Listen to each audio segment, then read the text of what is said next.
everyone. I'm Reverend Katherine, Economou, and it's my joy to welcome you here this morning to our very special Sunday service at CSLTV. We are really blessed. I am very blessed because I have said for a long time that I have the great fortune of working with one of the best teams in the world.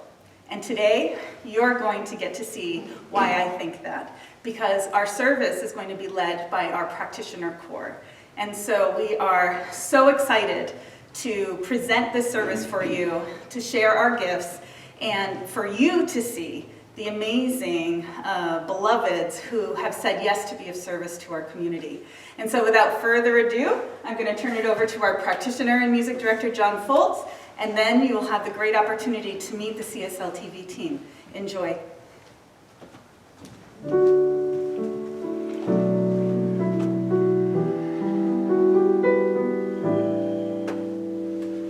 We are one. We are one.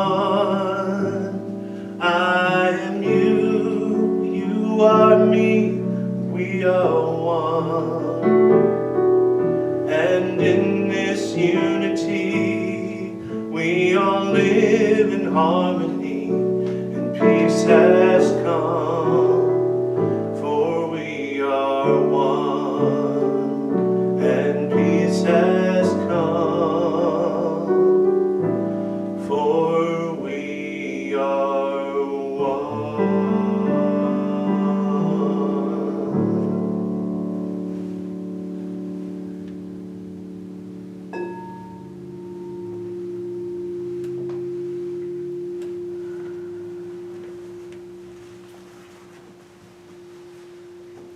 Good morning, everyone.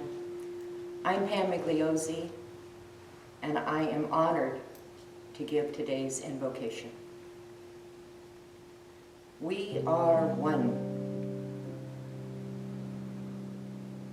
I allow these beautiful words to resonate. We are one, and peace is here, right now.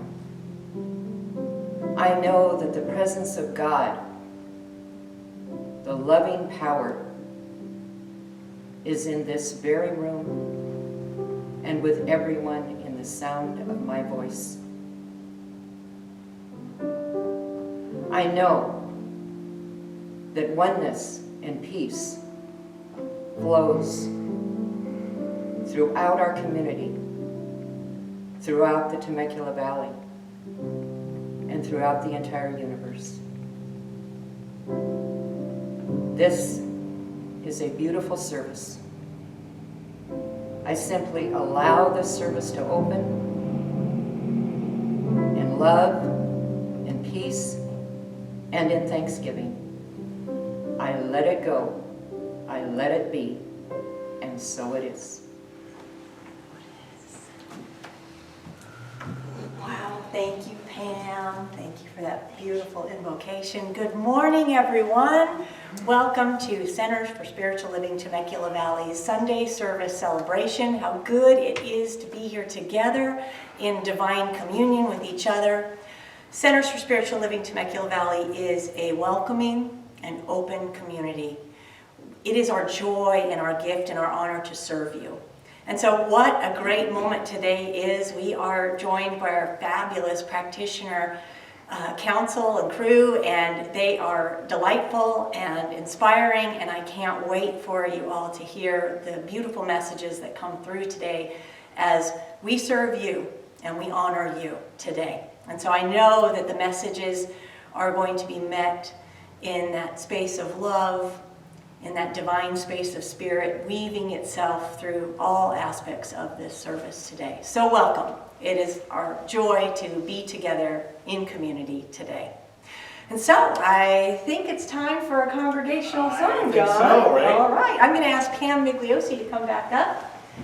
And let's all join together in a congregational song. I send my love over the mountains. I send my love over the sea. I send my love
Good morning, everyone. I'm Deb Haas. I, too, am one of the practitioners that gets to meet with you today and share with you our spiritual practices. And this is one of the most powerful of the spiritual practices. This is the moment of gratitude. And when we take these moments every day to just be in that gratitude of the moment, of what's around us, what's before us, what's below us, we remember that we are not walking this path alone. So I'm going to invite you, if you are comfortable, put your hands on your solar plexus. This is thought to be the place where the mind and the body meet. This is the place where we breathe from, and we're going to breathe together. This is a mantra that we're going to go through twice. And in each word and in each thought, to practice the gratitude that goes with this. So taking that breath in, following it all the way to the solar plexus, feeling your body respond, feeling your mind respond, feeling your spirit in alignment. And here is the mantra. I'll take us through it and then we'll do it together. Where there is breath, there is life. Thinking that. Where there is life, there is hope. Where there is life, there is hope. Where there is hope, there are miracles. And again, I'll just go through this. Where there is breath, there is life. Where there is life, there is hope. Where there is hope, there are miracles. And so we'll do this from a place of spiritual practice, one time together in your thoughts or out loud, whatever works for you. Taking that breath in all the way down to the solar plexus. Where there is breath, there is life. Where there is life, there is hope. Where there is hope, there are miracles. And so it is.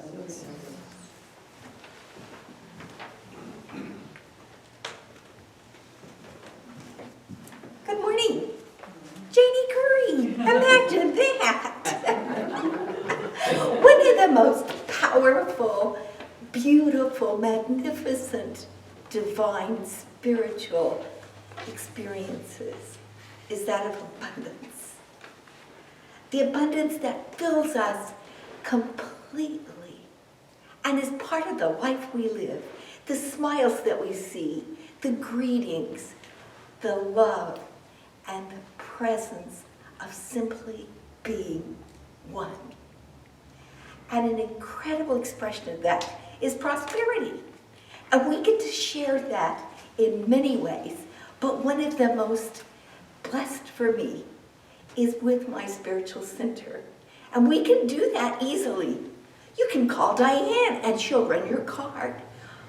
You can go to PayPal and they just magically make it happen.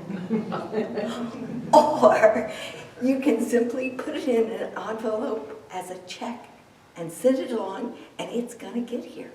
It's gonna be there.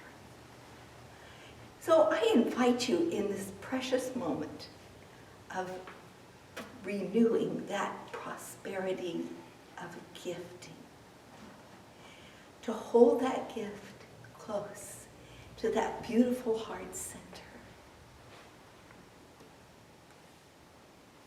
feeling the generosity,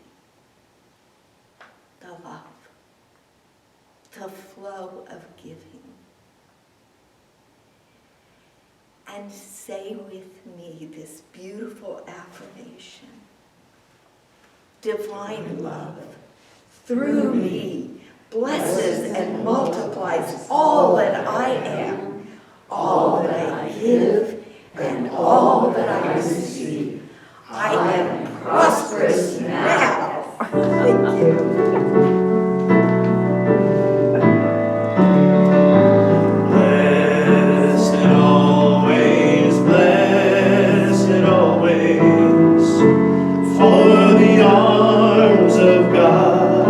Surround us, let our joy be so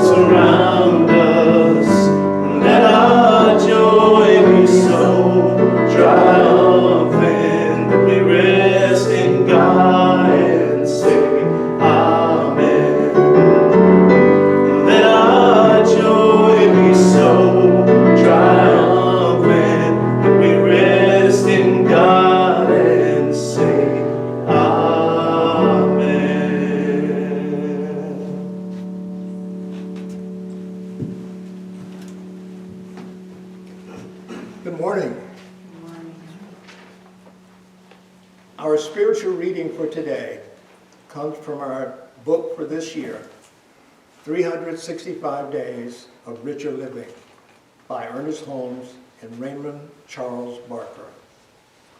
And the title of the reading this morning, "The Spirit in me is alive, awake, and aware, flowing ever through me in perfect life." Man is a spirit, but he seldom recognizes his greatest of all truth about himself. Seldom does he invite the Spirit into his mind or open all of the doorways of his thought in complete acceptance. The Bible tells us to let that mind be in us, which was in Christ, which, of course, is the mind of God and the invisible guest in every person. I know that this invisible guest within me, the angel of God's presence, is counseling me wisely, leading me unerringly, directing my thoughts and actions in harmony, in peace, in poise, in love, and in cooperation. Because God cannot fail, and because the divine presence within me is God as my real self, I know that there is a power flowing through my word of faith, which makes straight the way before me. I know that the great giver of life is giving through me the gift which is gladly made, which returns multiplied, only to go out again, to increase its blessings and to multiply its own good as it blesses others. I know there is a presence that came with me when I entered this life. And I know that this same presence will go with me when I leave this physical form. For it is the presence of eternal life, the life that cannot die. I have no fear of the past, the present, or the future. For I am living today as though God really were all in all, over all, and through all. I feel this presence in love, life, goodness. I feel it in action, power, and certainty. It is with me today, making my life whole and complete. And so it is.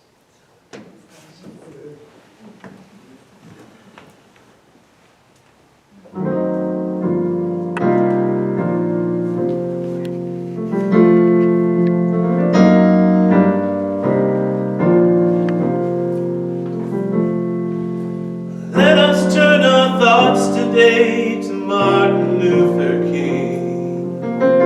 Recognize that there are ties between us, all men and women living on the earth. Ties of hope and love, of sister and brotherhood.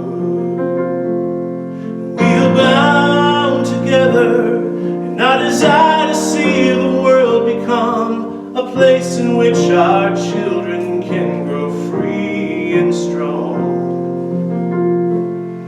We are bound together by the task that stands before us in the road that lies ahead. We are bound, we are bound.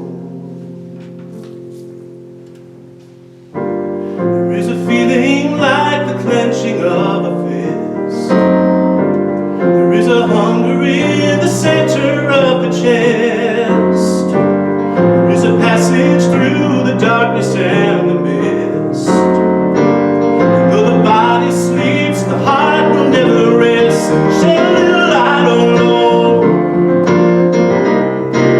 so that we can see. Just a little light on low.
living on the earth. Ties of hope and love, of sister and brotherhood.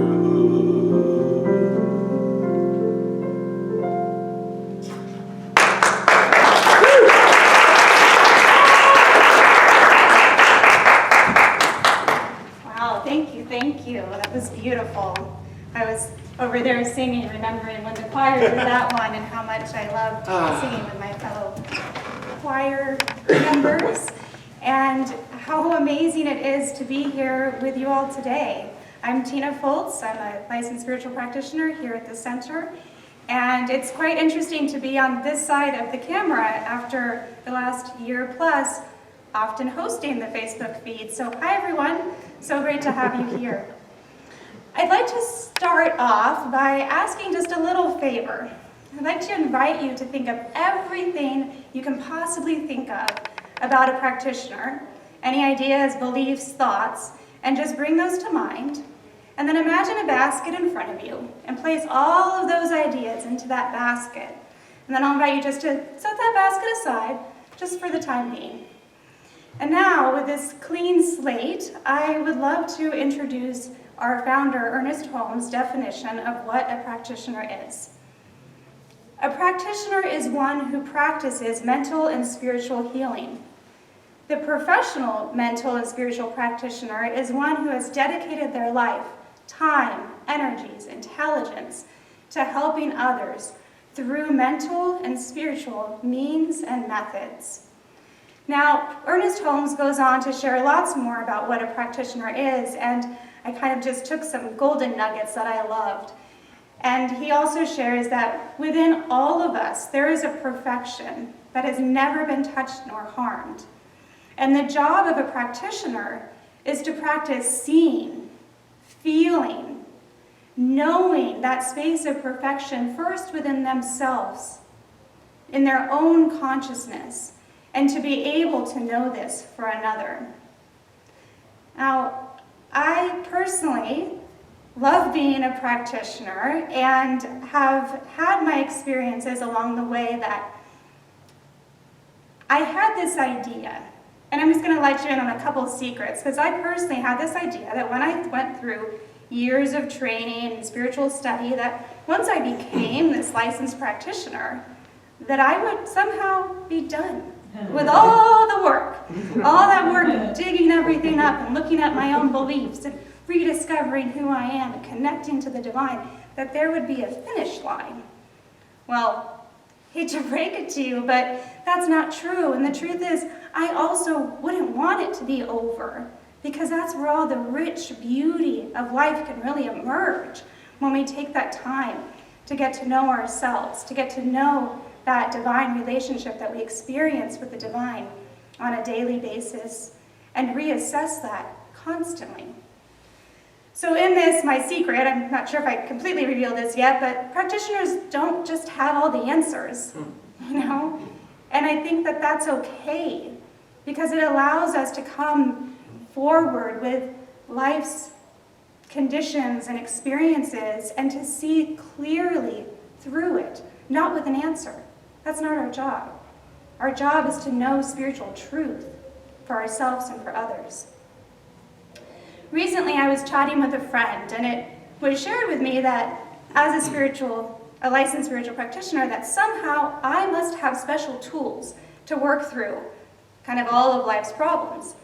And it really got me thinking, because I know this was shared innocently enough, but I thought, special tools? Like, do I? Do I really have special tools? And if I do, are they only for me? Or does the rest of our Practitioner Core have these tools as well? And if I do, and they do, doesn't that mean that anyone can have these special tools? So when I think about tools, I think about our spiritual practices, such as meditation, visioning, spiritual mind treatment, our form of prayer, having one-on-one sessions with a practitioner to dive in a little bit deeper, coming together in community and sharing this celebration together. The list goes on and on. And I think about all these tools as having one common denominator, and for me personally, that common denominator is connecting with the one. taking that time where my busy thinking mind can just calm and take a break. And then that allows a space for the divine wisdom, the divine ear to really listen to what I need to know. And I believe that that's a daily practice, and it changes and it evolves. And there's so much available to us if we simply take that time to pause and listen to what life is trying to tell us. This has been very key for me along my own spiritual path, and as I'm just sharing a few nuggets of what I think about of a practitioner, I wanted to also share a little bit about my own spiritual path. And part of this is that all of these tools I've mentioned, for me, it's about accessing that infinite intelligence. And I love to think about this as a divine membership to God. And that we all have access to this membership, but it depends on if we're practicing our tools and using them. And I can admit that over the years, I did not always utilize my own membership to the divine. And this resulted in pain and suffering and disconnection. And it was quite a bit of that, where I was literally turning my back on God, thinking, I got this, I got it, I'll do it on my own. I don't need you right now. And it didn't feel good. My life was headed in a direction that I woke up and said, I don't love this. And I don't know quite yet what to do. But there was this nudge, this impulse to grab my Living the Science of Mind copy, dust it off. And daily I read that meditation in the very back that just brought me back to my spiritual roots, recentered me. I began to revisit what spiritual mind treatment was, how I could embrace that for myself. And everything just on a daily basis began to shift and change. And I wouldn't trade those moments for when I turned away, because it reminds me of what a different life I could have lived and how I would have missed the life I'm living now had I not stopped and paused and listened to what the divine was trying to emerge from me, through me. This eventually led me back to a CSL community where I walked through the doors when we were over on Hobie Circle, and on Wednesday nights came in with Reverend Jim Wyatt and still quite shy, but especially in those times I was really just in to kind of get re-rooted, re-grounding myself that I was in and out. Jim would stop me in the back and say hi and be like, hey, bye, see you next week, I'm out. And it was interesting because the very first time I ever volunteered at our center was when there was an invitation to start stacking chairs in the sanctuary because the carpets are going to be cleaned the next day. And I thought, okay, yeah, I can do that. I can do that. And there was that nudge of that. It'll be okay, you probably won't have to talk very much. You'll be fine. So I ended up stacking the chairs and hauling them down to the other building down the way. Just so happened to be this very same day where I ended up meeting my future husband. And how big of a life change that was, especially for someone who thought, I probably won't ever get married, and I'm okay with that. But what a different life I've lived by saying yes to those gentle, small nudges, those little daily choices that have redirected and guided me along the way. And I share this not because there's some fairy tale ending here, but that it's constant. And I daily choose what is going to support me. And like I said before, that's always changing and evolving. And so I invite you to also think about, what are the things that provide you to hear more clearly the whispers of the divine? What practices serve you and support you along your own spiritual path? And how can you incorporate these into your day-to-day, where life begins to be a bit more brighter and a bit more beautiful and more generous in ways beyond your wildest imaginations? And so what I would like to share also is that I know that we are not alone on this path, and the path is constantly changing and moving and evolving. And around every bend, it's a great reminder to know that God is always right where you are. And when you can't see that for yourselves, we're here. Your community, your spiritual community is here to support you. Your practitioners are here to support you. Call us. Lean on us. Join the community in everything that it offers, from meditations to classes to all of these beautiful tools that are available to you. We're here for you. We love you. And with this, I am very excited to invite my fellow practitioner, Beth Haas, and dear friend, to the stage. Thank you.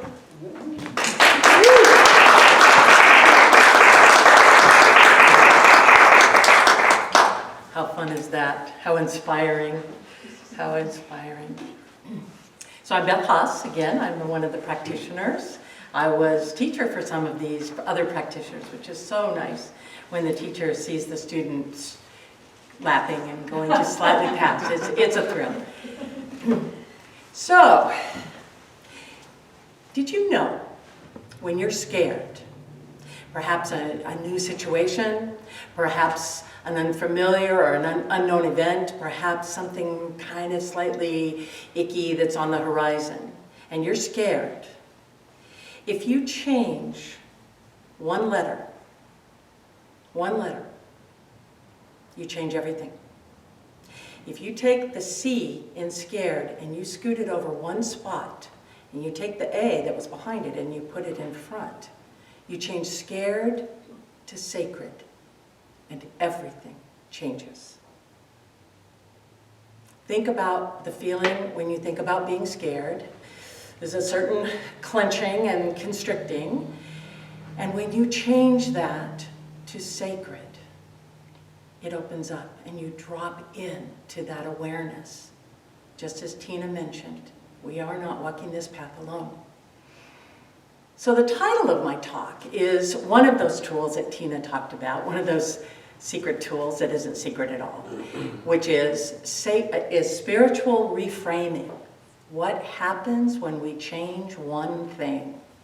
And then in parentheses I put, putting it into practice. So this is about ways that we can spiritually reframe things to change how we see it, how we feel it, how we do it, how we perceive it.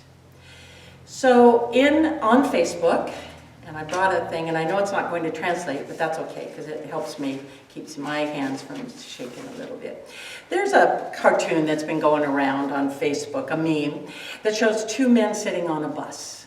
And one man over here is looking out on the right side, and all he sees are tumbling rocks, and it's dark, and it's black, and it's very, very distressing. And the look on his face reflects that. And the man on the left side is looking out the side of the bus, the windows of the bus, where there's a sunrise or a sunset, there's brightness, there's a beautiful landscape, and his face reflects that.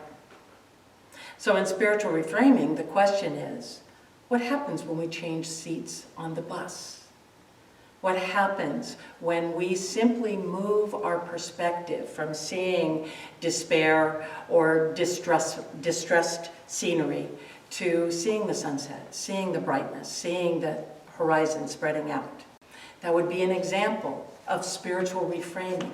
What happens when we change our seat on the bus? So there's a poem, there's a wonderful man that I sort of have a crush on, and if you've been in classes, you know I get crushes on these brilliant minds. This is John O'Donohue. He was an Irish poet and a priest and all kinds of things, and he spoke in a lovely Irish accent. And I came upon this, which is what gave me the inspiration for what I was going to do today. And this is what John O'Donohue tells us from beyond in his lovely Irish accent, which I will not be doing. There is a beautiful complexity of growth within the human soul. In order to glimpse this, it is helpful to visualize the mind as a tower of windows. Sadly, many people remain trapped at the one window, looking out every day at the same scene in the same way. Real growth is experienced when you draw back from that one window, turn, walk around the inner tower of the soul, and see all the different windows that await your gaze. Through these different windows, you can see new vistas of possibility, presence, and creativity. Complacency, habit, and blindness often prevent you from feeling your life. So much depends on the frame of vision the window through which you look. So again, what happens when we change the seat on the bus is like moving in the tower of our mind and looking out different windows, seeing possibilities where before we saw only despair or fear or being scared. So another part of spiritual reframing is to change the idea of have to get to. This changes a lot. When I think of things I have to, and those are usually chores, things I really don't want to do, not my favorite thing in the world, I have to go to the dentist, things like that. It summons up kind of that side of the bus where it looks a bit bleak. When I can change that to I get to in some way, and sometimes it's just a turn of phrase, I change my perspective, I change my feeling, my attitude, my expectation. So here's my story. It's not nearly as inspiring in some ways as Tina's, but it works here. So I have cats, and they're indoor cats, and so indoor cats need indoor cat boxes, and indoor cat boxes need changing often. And it is one of my chores that I have to do, and for years and years, and I would kind of, I have to change the cat boxes now, and cats are not very appreciative, they're not like dogs, so they just were like, what took you so long? So about in this year of being home a lot more than I was used to, I realized that I would just get up and drag my feet, and I have to change the cat litter, and blah, blah, blah. And so I decided to play with this idea of reframing. And I changed that from a have to a get to this way. I started telling, and I would do it on Saturday morning. For some reason that just seemed to fit chore day. So I began on Friday night saying, tomorrow is cat litter changing day. And I would tell my cats this. And I would get all excited. It's like, tomorrow is cat litter changing day. And so what would happen then on Saturday morning, I went to sleep with that thought, tomorrow's cat litter changing day. You know, it almost was a little bit of a song. And so what would happen on Saturday morning is my feet would hit the ground, I would jump up and say, today is cat litter changing day. And what happened is that it was over almost before I could have a chance to think about it. Certainly before I had a chance to dread or resent or any of those kinds of negative things that affect the experience. So again, spiritual reframing can be in changing the have to a get to in a way that changes the experience.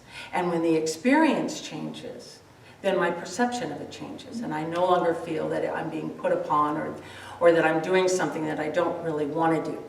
And so this is another one of the things that we as practitioners learn, is to how to change the perspective of something. And so Ernest Holmes, our founder, the inspiration, he never made it to my boyfriend list, but I respect him and have great reverence for him. This is what he says, and I came upon this in looking for how to change thinking. And there's a lot, if you've read any of The Science of Mind, it's a big book. There's a lot of words in there. But this is what he reminds us, and I appreciate this, how necessary it is not to attach our problems to the divine mind, but to unite the divine mind with the answer to the problem. For there's a vast difference. Principles have no problems. Therefore, in a sense, we subject our finite problems to the infinite intelligence, which automatically solves them through our recognition and acceptance that they are being solved. How many times do you hear Reverend Katherine or practitioners say, turn it over to God? There is that spiritual practice. In actual practice, this means that we rearrange our thinking in such a way that we permit new ideas to flow in. The ideas, fears, and tensions that obstructed this flow are released. We get out of our own way. The stream flows again. It is in this sense that God is the answer to every human problem. And this is from his book, This Thing Called Life. So it's very much in line with what we're here and what the classes are here to remind us about. And we need reminding too. I don't think anybody, like Tina said, we're not done. We are just works in progress. So the question here is, what happens when you change one thing? And sometimes it needs a little nudge. Sometimes we might be needing someone else to help us redefine the forest from the trees. That's what practitioners do. That's what friends do. That's what people who share our hearts can help us do. And so as Tina invited you at the beginning of our collaboration, which is to take all of your beliefs or ideas about practitioners and put them in the basket and kind of just be open to hearing how we see it. And so I'm going to invite you again to pick up the basket, take these ideas, inspiration, this idea of maybe how to reframe certain things, and to begin to think about how you can incorporate practitioners into your life. Not just when it is, you're on that side of the bus where it's looking pretty bleak, but just to get, it's almost like reframing on a daily basis how to live life so that it is in that flow, like Ernest Holmes reminds us. And so with that, I am going to say thank you and move stage left.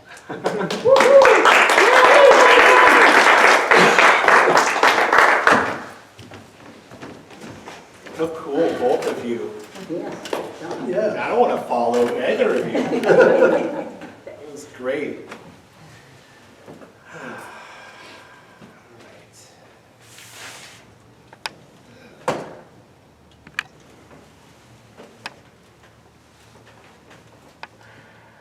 Let there be love that lives in every heart.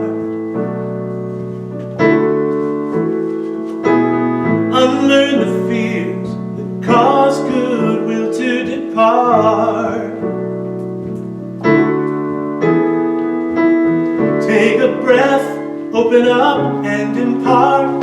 The only place we can start. Begin with love that lives in every heart. Let there be joy that dwells in every home. Untie the bonds that make us feel we're alone. Climb the walls, venture out, crack the dome. It follows wherever we roam.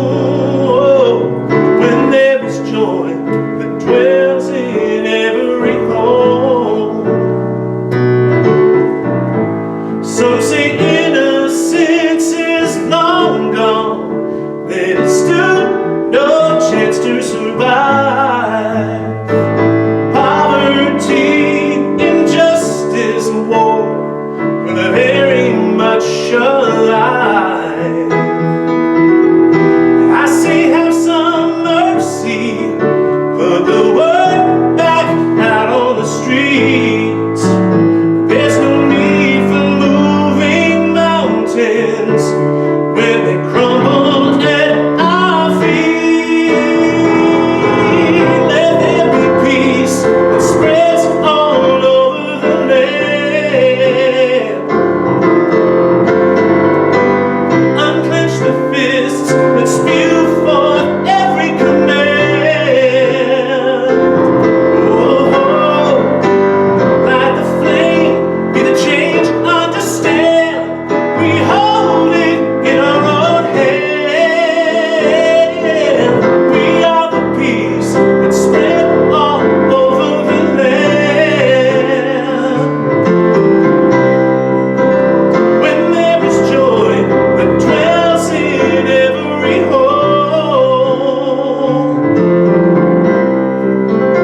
We are the love that lives in every heart.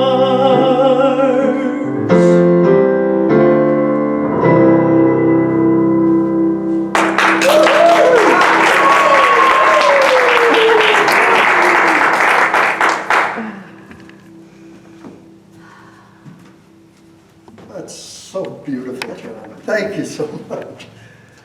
Boy, talk about hard acts to follow. Anyway, I'm Jim Willis. I'm a practitioner here at CSLTV. And it is absolutely my great pleasure to be able to bring the announcements to everyone today. It's been well over a year since I've been able to do this. Well over a year, and I really miss it. I love getting up and reading announcements. Anyway, this is just a quick reminder of online events coming up. The Science of Mind book study meets on Wednesday from 10 a.m. till noon online. They're currently reading Braiding Sweet Grass by Robin Kimmerer. I think that's right. Please contact Pam Migliosi for more information. Now, our men's ministry meets on Wednesday, both online and in person at Journey's Restaurant. We meet online on the first and third Wednesday morning of each month, and on the second and the fourth, we meet at Journey's. Get to eat omelets or anything, blueberry pancakes, whatever it is that touches your soul. Anyway, please contact Reverend Michael Summers for more information. Our Sisters in Spirit group meets on the first and third Thursdays of the month. I ask you to please contact Pam Migliosi for more information. Now, our Spiritual Connection at 7 series continues at 7 a.m. Monday through Fridays with a 20-minute meditation led by our ministers and practitioners.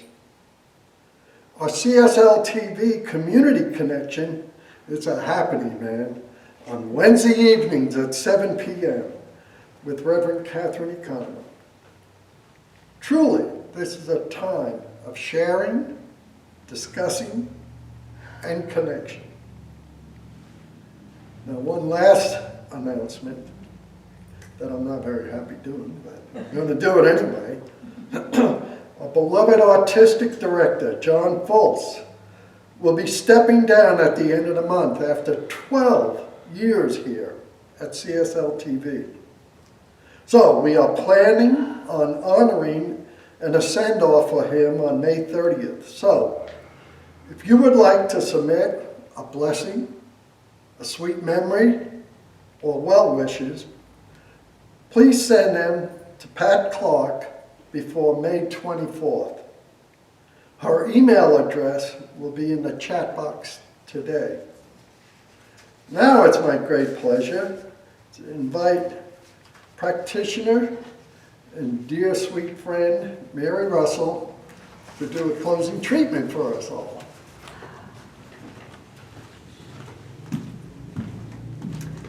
Thank you, Jim. You are also my sweet, dear friend. I won't tell my husband, though. Okay. It's my honor and my privilege to do this blessing for this service that is unspeakable. It was absolutely touching my soul to the nth degree. All of you are so special and dear to me. I would like to have you all take a breath with me so I can shift into whatever I need to shift into.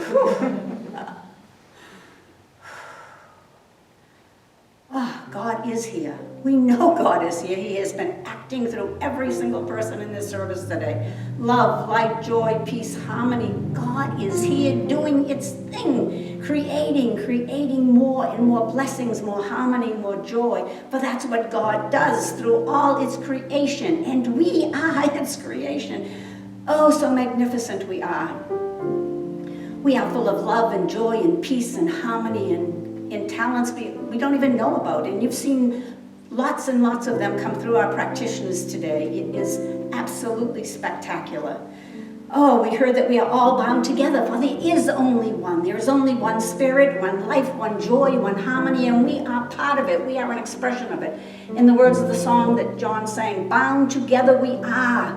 May not like it, but it's true. And if we really looked within and changed our perception just a fraction of an inch, we might say, wow, that's a beautiful view. We have that capability. We have that joy. We have that love. We have that ability to step aside and say, yes, God, I am here. I am ready. I am willing. I want your favor to come upon me. I want to do your work. I want to be alive, awake, and aware, and I want to address my fellow man with love and joy and acceptance on all levels, because we are all one. It is so brilliant. So I speak my word and claim that. We let fear drop away. We let discontent drop away. We let hatred drop away, and all that negative stuff just go by the wayside, for we are one. We are love, we are light, we are joy. We accept that. We know that in our very core who we are. And we say yes. We step forward and say, yes, that's what I am. I am so honored, so blessed, and so out of this world to say thank you for this honor, for being a part of this service today in this beautiful community of CSLTV. It is beyond my imagination. I have goosebumps all over me just saying, yes, God, I will do my part. And as all of us here today have done our part, and we are doing it for you. We hope you have enjoyed this service, and we send you our love and our joy and our acceptance, and come and join us. We are open and ready, and like Tina said, call us. We are here for you. We want to pray with you, for we are all one. With a great thankful heart, I say, thank you, God. I release this to the Lord, knowing it is already done, and so it is. Oh, Jay. Well. Wow. There was a time in my life, thought I had to do it all myself. Didn't know the grace of God was sufficient. Didn't know the love of God was at hand. Now I can say, if you are discouraged, struggling just to make it through another day, you got to let it go, let it all go. And this is what you got to say: I release and I let go. I let the Spirit run my life, and my heart is open wide. Yes, I'm only God. No more struggle, no more strife. With my faith I see the light. I am free in the Spirit. Yes, I'm only God. I release and I let go. I let the Spirit run my life, and my heart is open wide. Yes, I'm only God. No more struggle, no more strife. With my faith I see the light. I am free in the Spirit. Yes, I'm only here for God.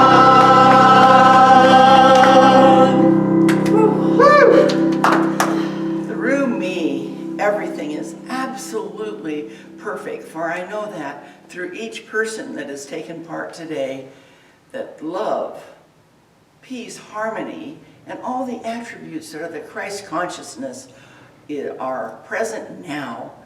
And so I love the possibilities of what's coming in our future, and I look for it through that wonderful Spirit that we know as God. And so it is. Slide back in here. I told you I work with the most amazing group of people who have great wisdom and talents and consciousness to share with us. And so what I want you to know is this. This team is here for you. Their phone numbers and contact information is on our website. They are available to pray with you, to presence with you, to journey with you through this amazing adventure that is this life. Please lean on us. Allow us to be of service to you in this time. And just know we love you. We can't wait to see you. We're not technically open yet. We will be over the summer, but we cannot wait to be in person with you. But just know, until then, these beloveds are holding you in prayer each and every day. Have a great day. We can't wait to see you again. Take care, everybody. Yay!